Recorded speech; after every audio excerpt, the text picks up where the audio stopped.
Hai teman-teman, di dalam video sebelumnya kita sudah mengetahui bahwa manusia sesungguhnya sangat membutuhkan pedoman hidup, yaitu firman Allah yang dinyatakan oleh Allah itu sendiri, dan kita setuju dengan hal itu. Tapi kita pun masih mengalami masalah ketika kita melihat di sekeliling kita bahwa banyak sekali kitab yang diklaim sebagai firman Allah. Bagaimana kita bisa mendeteksi mana kitab yang daripada Allah? Di dalam dunia ini setidaknya ada 4 kitab yang diklaim berasal dari Allah, yaitu ada Tanakh dari orang-orang Yahudi, ada Alkitab dari orang-orang Kristen, ada juga Al-Quran dari orang-orang Islam, dan juga Deuterokanonika yang ditambahkan oleh orang-orang Katolik. Apakah semua kitab ini adalah firman Allah? Jelas tidak, karena masing-masing kitab tidak harmonis dengan kitab yang lainnya. Lalu apakah semua ini bukan firman Allah atau hanya salah satunya? Dalam kesempatan ini, kita tidak akan melakukan perbandingan antara kitab yang satu dengan kitab yang lain. Tetapi kita akan lebih memberikan alasan atau bukti mengapa kita mempercayai kitab ini adalah firman Tuhan. Dari keempat kitab yang merupakan firman dari Allah yang benar adalah Alkitab. Mengapa? Apa alasannya dan apa buktinya? Mari kita belajar beberapa bukti yang bisa kita yakini sebagai alasan untuk mempercayai bahwa Alkitab adalah firman Allah. Bukti-bukti ini nanti akan dibuat dalam beberapa part.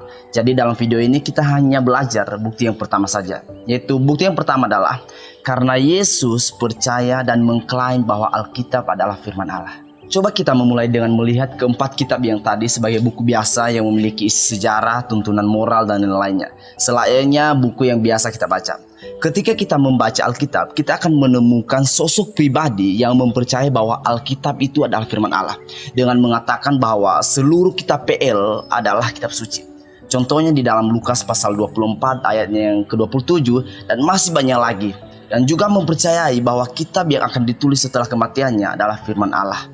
Pribadi ini mengatakan bahwa tulisan-tulisan yang akan dituliskan setelah kematiannya adalah firman dari Roh Kudus, di mana pribadi itu mengatakan di dalam Yohanes pasal 14 ayat 26 mengatakan bahwa roh yang akan datang nanti untuk mengajarkan dan mengingatkan kepada murid-muridnya tentang apa yang telah dikatakan oleh Yesus. Dan itulah isi PB. Jadi kita melihat ada satu pribadi yang mempercayai bahwa Alkitab itu adalah firman Allah, baik PL maupun PB. Mungkin kita bertanya, mengapa kita harus percaya pada Yesus? Siapakah dia emangnya? Dan bukankah di kitab-kitab yang lain juga ada pribadi yang mengklaim bahwa kitab tersebut adalah firman Allah? Jelas di kitab-kitab yang lain ada pribadi yang mengklaim bahwa itu adalah firman Allah. Lalu mengapa kita tidak mempercayai pribadi tersebut? Jawabannya adalah karena kita tidak mempercayai jika klaim itu berasal dari manusia. Karena manusia itu bukan Allah, sehingga manusia itu bisa salah dalam mengklaim sebuah kitab. Tapi bagaimana kalau contohnya pribadi Allah atau Tuhan yang mengklaim, yang mengatakan bahwa kitab ini adalah firman Allah? Apakah kita bisa percaya? Belum tentu. Karena sebelum pribadi yang dikategorikan sebagai Allah itu membuktikan dirinya bahwa Allah yang benar, kita tidak akan mempercayai hal itu. Karena bisa saja pribadi yang diklaim sebagai Allah itu hanyalah sebuah buatan penulis saja. Lalu mengapa kita percaya pada statement dari Yesus? Satu hal yang perlu kita sepakati dulu, bahwa satu-satunya pribadi yang dapat mengklaim sebuah kitab sebagai firman Allah adalah hanya Allah itu sendiri. Karena hanyalah Allah yang tahu apakah itu firman-Nya atau bukan. Mengapa kita percaya pada statement Yesus? Karena ia mengklaim bahwa dirinya adalah Allah dan ia membuktikannya. Jadi kalau dia adalah Allah, maka ia pasti tahu mana yang firman-Nya dan mana yang bukan firman-Nya. Dan ia mengklaim bahwa Alkitab adalah firman-Nya. Tapi apa buktinya bahwa Yesus adalah Allah? Yesus membuktikannya dengan menggenapi semua nubuatan, melakukan banyak mujizat yang disaksikan oleh banyak orang, bahkan non-Kristen.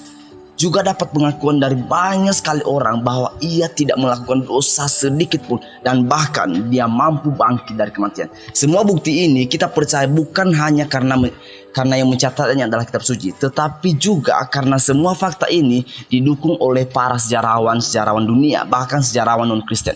Jadi kita percaya bukti ini karena nyata dan fakta. Hal ini yang membuktikan bahwa ia adalah Allah. Jadi itulah alasan pertama kita mempercayai bahwa Alkitab adalah firman Allah. Karena Yesus mengakuinya. Dan Yesus berkata jujur dan benar. Sebab ia adalah Allah yang mempunyai firman tersebut. Tuhan Yesus memberkati.